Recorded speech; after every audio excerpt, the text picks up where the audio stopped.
www.attableek.com, the reviver of Iman. Bismillahirrahmanirrahim.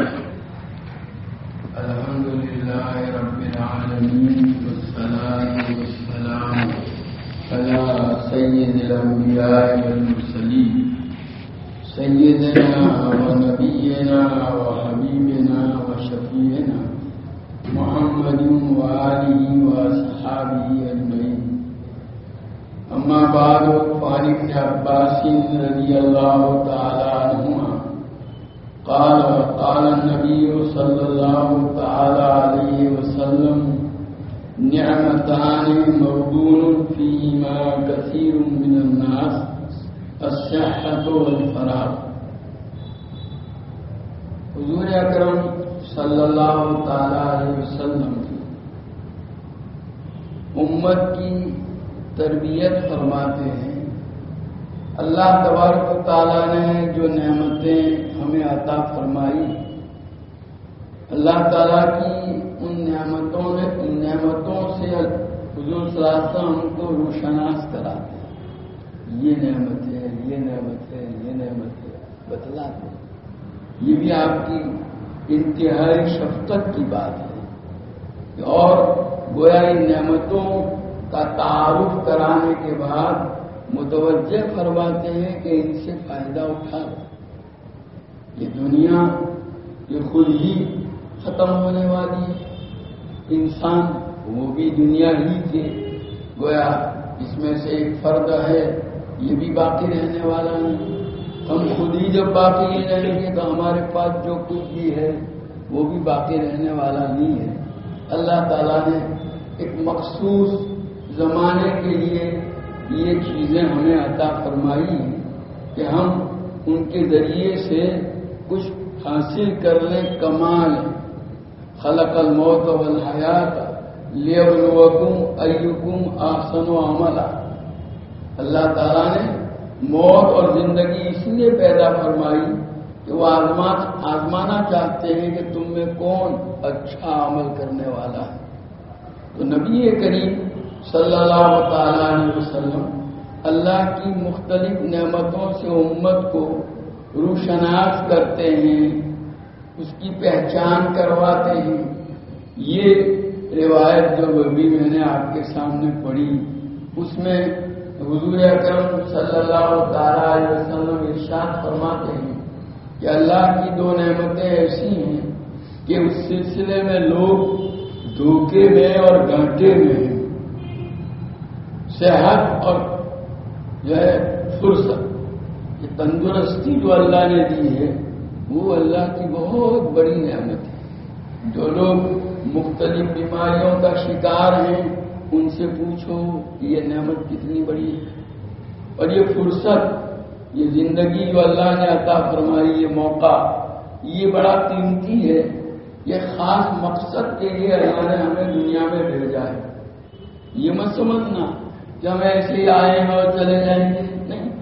اللہ تعالیٰ نے انسانوں کو خاص اسی لیے بھیجا ہے کہ اللہ تعالیٰ نے جس نوع کی اور جس طرح کی زندگی چاہی ہے اس کے مطابق اللہ کی رضا اور خوشنودی کے مطابق زندگی گزارے اور اسی کی رضا اور خوشنودی کے مطابق اعمال بھی کریں. ناراضگی والے اعمال سے اپنے آپ کو بچائیں.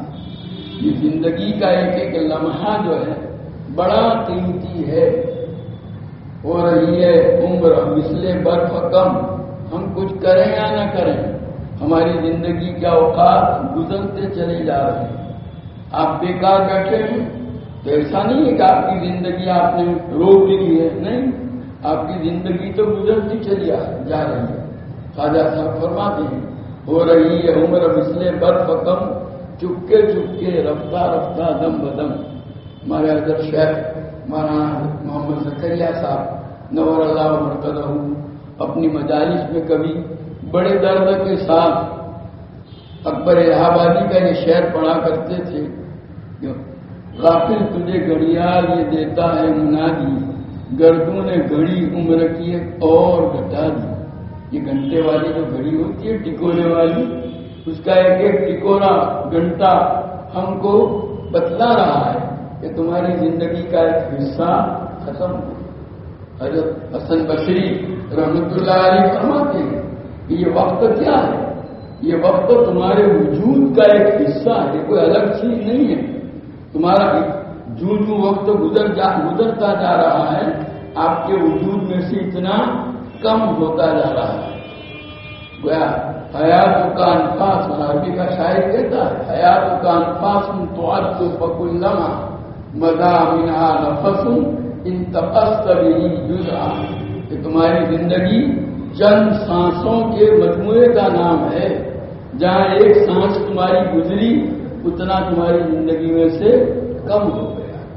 تو ضرورت ہے کہ ان اوقات کی ہم قدر کر لیں، اس کو وصول کرنے کا اہتمام کریں. ایک ایک لمحہ بڑا قیمتی ہے، اس لمحے کو وصول کرنے کا اہتمام کیا جائے. ہمارا نفس اور شیطان کیا ہے؟ ہم کو دھوکہ دیتے رہتے ہیں. ابھی کیا جلدی ہے، ابھی تو بڑی عمر پڑی ہے، بعد میں کیجیے. اس طرح دھوکے میں رکھ کر کے کچھ کرنے دیتے نہیں. یہاں تک کہ اچانک جب موت آتی ہے تب پتا چلتا ہے کہ ہم تو کچھ نہیں کر پائے. حقیقت تو یہ ہے کہ اللہ کی دی ہوئی اس زندگی کی ہم قدر کر لیں اور اس کے ذریعے سے ایسے اعمال جو اللہ کو راضی کرنے والے اور آخرت میں کامیابی کا ذریعہ بنتے ہیں ان کو انجام دینے کا اہتمام کریں. حضرت حسن بصری رحمت اللہ علیہ کا مقولہ حضرت عبداللہ بن مبارک رحمت اللہ علیہ نے اپنی کتاب الزہد والرقائق میں نقل کیا ہے. فرماتے ہیں انی ادرکت اقوام کان احدهم اشق علی عمره منه علی دنانیه ودراہمه، کہ میں نے ایسے لوگوں کو پایا ہے کہ وہ اپنی زندگی کے لمحات کے معاملے میں اس سے زیادہ بخیل تھے جتنا آدمی اپنے پیسوں کے معاملے میں بخیل ہوتا ہے. ایک آدمی اپنے پاس پیسے ہوتے ہیں تو اس کو استعمال بہت سوچ ساچ کے کرتا ہے، سمجھ کے ساتھ کہیں ضائع نہ ہو. وہ اپنی زندگی کے لمحات کو بھی بہت سوچ سمجھ کر کے استعمال کرنے کا اہتمام کرتے تھے. حضرات صحابہ کا یہ مزاج تھا. اسلاف کے یہاں ایک ایک لمحے کو جو ہے وصول کرنے کا اہتمام. حافظ ابن حجر اسقلانی رحمۃ اللہ علیہ بہت بڑے محدث گزرے ہیں. بخاری شریف کی شرح انہوں نے لکھی ہے اور بے شمار کتابوں کے مصنف ہیں. پورا ایک کتب خانہ بھر جائے ان کی تصانیف سے آج. تو وہ جب لکھتے تھے اس زمانے میں لکڑی کا قلم ہوا کرتا تھا، اسی سے لکھا جاتا تھا. اور لکڑی کے قلم کا حال یہ ہے کہ 2-4 صفحات اگر آپ نے اس سے لکھے تو اس کی وہ جو نوک ہوا کرتی تھی وہ گھس جاتی تھی. اس کو پھر ذرا تھوڑا سا چھیل کر کے دوبارہ بنانا پڑتا تھا. اس کو خط بنانا کہتے ہیں. تو جہاں 2-4 صفحے کے بعد خط بنانے کی ضرورت پیش آتی تھی تو وہ خط بناتے سبحان اللہ الحمدللہ لا الہ الا اللہ پڑھتے چلے جاتے تھے. گویا یہ وقت بھی بیکار نہ جائے. اس کا اہتمام اللہ تعالیٰ نے جس کو توفیق دی، جس کو ایمان کی علامت حاصل ہوتی ہے، وہ اپنی زندگی کے اوقات کو بہت گویا اہتمام کے ساتھ وصول کرنے کی کوشش کرتا ہے. حضرت مولانا عبداللہ صاحب جعفر عربی دامت برکاتہ نے ایک مرتبہ سلایا کہ ہم لوگ وہاں ہتھوڑا گئے حضرت قاری سید صدیق رحمۃ صاحب رحمۃ اللہ علیہ کی خدمت میں. وہاں جب پہنچے تو معلوم ہوا کوئی عمارت بن رہی ہے مدرسے کی. حضرت وہاں اس کی نگرانی کر رہے ہیں. تو وہاں جب گئے تو دیکھا ریت کا ڈھیر تھا، اس کے اوپر حضرت بیٹھے ہوئے تھے اور 2-4 بچے آپ کو قرآن سنا رہے تھے. وہاں کہا ہم کو دیکھ کر فرمانے لگے کوئی یہ کام ہو رہا ہے، اس کی نگرانی کی ضرورت تھی. تو میں نے سوچا کہ یہ نگرانی میں وقت بیکار نہ جائے، ان بچوں کو یہاں بلا لیا. نگرانی کا کام آپ کرتی ہے اور یہ بچوں کا قرآن کام کر رہا ہے. گویا اپنے وقت کو وصول کرنے کا اتنا زیادہ اہتمام. حقیقت تو یہ ہے کہ ہمیں اپنے اوقات کو وصول کرنے کی ضرورت ہے. ایک ایک لمحہ بڑا قیمتی ہے. تیرا ہر سانس نقل مسوی ہے. ہمارے حضرت مفتی محمود حسن صاحب نور اللہ وقدہ یہ شعر بڑے درد کے ساتھ پڑھتے تھے. تیرا ہر سانس نخل موسوی ہے، یہ مد و جزر جواہر کی لڑی ہے.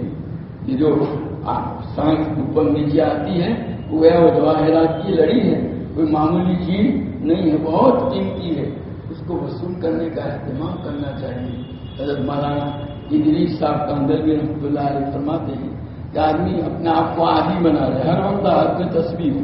کوئی کہنے والا کہتا رہے کہ ریاکار ہے، بناوٹ جو بھی بولنا ہو بولتے رہے، لیکن تسبیح کی برکت سے یہ ہوگا کہ ہاتھ میں جب تسبیح ہوگی تو اس کی وجہ سے اس کا نام ہی مذکرہ ہے کہ وہ یاد دلاتی ہے، آپ کی زبان پر ذکر ہوگا. آپ اپنے کام سے فارغ ہوں، آدمی تصویر پکڑ رکھو. کوئی لمحہ بھی اللہ کی یاد سے خالی ہونا نہیں چاہیے. اکابر کے یہاں اس کا بڑا اہتمام تھا. اللہ تبارک تعالیٰ ہم سب کو اس کی توفیق اور سعادت عطا فرمائے.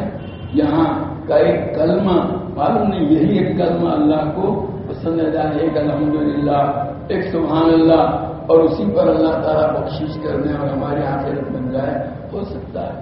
اس لیے ہر کلمہ جب پڑھیں اسی امید سے پڑھیں کہ اللہ تعالیٰ اس کو قبول کر لے. بس ہے اپنا ایک ہی نالا اگر پہنچے وہاں، بس ہے اپنا ایک ہی نالا اگر پہنچے وہاں، گرچ کرتے ہیں بہت سے نالوں فریاد. اللہ ایک کو قبول کر لے تو کافی ہے. ہر دم اللہ اللہ کر، اپنا نور سے اپنا سینہ بھر. ہر دم اللہ اللہ کر، نور سے اپنا سینہ بھر. جیے تو اس کا ہو کر جی، مرے تو اس کا ہو کر مر. تو حقیقت تو یہ ہے ہماری زبان پر اللہ کا نام ہر وقت پر ہونا چاہیے. اللہ ہمیں اس کی توفیق عطا فرمائے.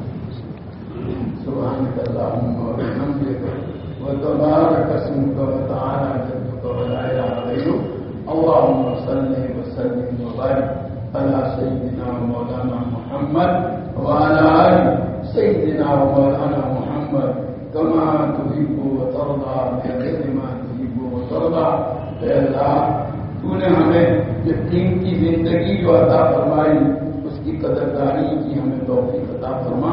اس کے ایک ایک لمحے کو آخرت کی تیاری میں استعمال کرنا ہمارے لیے آسان فرما. لغویات سے اور دایانی میں مشغولی سے اللہ تو ہماری پوری حفاظت فرما. تیری مرضیات پر تو ہم کو زیادہ سے زیادہ چلا کر لیکن مرضیات سے ہماری پوری حفاظت فرما. نبی کریم صلی اللہ تعالیٰ علیہ وسلم نے جتنی خیر اور بھلائی اس سے مانگی ہمیں اور پوری امت کو عطا فرما. اور جن شرور اور برائیوں سے پناہ چاہیے اس سے ہماری اور پوری امت کی حفاظت